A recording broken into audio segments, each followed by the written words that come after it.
It was the moustache that reminded me I was no longer in England.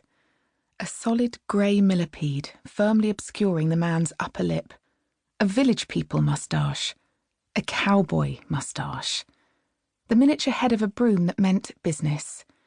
You just didn't get that kind of moustache at home. I couldn't tear my eyes from it. "Ma'am?" The only person I had ever seen with a moustache like that at home was Mr. Naylor, our maths teacher, and he collected digestive crumbs in his. We used to count them during algebra. "Ma'am." "Oh, sorry." The man in uniform motioned me forward with a flick of his stubby finger. He did not look up from his screen. I waited at the booth, long-haul sweat drying gently into my dress. He held up his hand, waggling 4 fat fingers.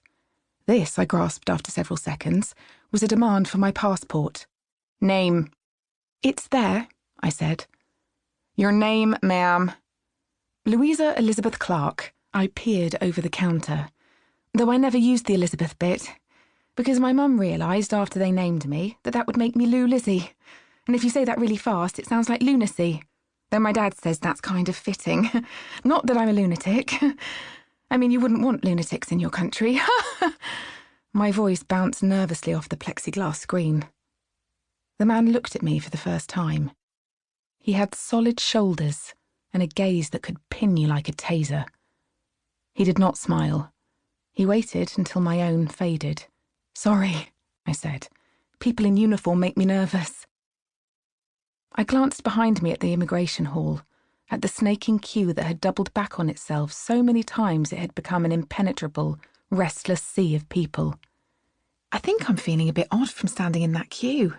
That is honestly the longest queue I've ever stood in. I'd begun to wonder whether to start my Christmas list. "Put your hand on the scanner." "Is it always that size?" "The scanner," he frowned. "The queue." But he was no longer listening. He was studying something on his screen. I put my fingers on the little pad, and then my phone dinged. "Mum, have you landed?" I went to tap an answer with my free hand, but the man turned sharply towards me.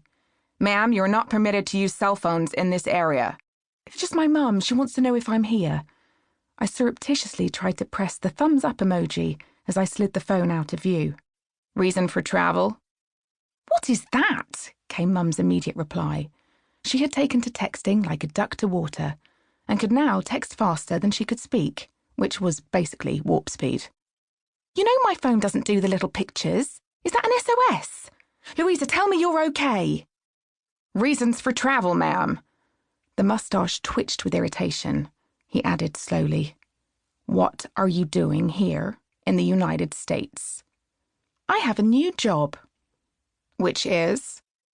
"I'm going to work for a family in New York, Central Park." Just briefly, the man's eyebrows might have raised a millimetre. He checked the address on my form, confirming it. "What kind of job?" "It's a bit complicated, but I'm sort of a paid companion." "A paid companion?" "It's like this. I used to work for this man.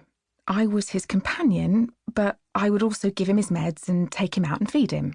No, that's not as weird as it sounds, by the way. He had no use of his hands. And it wasn't like something pervy. Actually, in my last job, it ended up as more than that, because it's hard not to get close to the people you look after.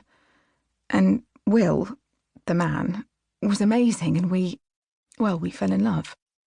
Too late. I felt the familiar welling of tears. I wiped my eyes briskly. "So I think it'll be a bit like that, except for the love bit. And the feeding."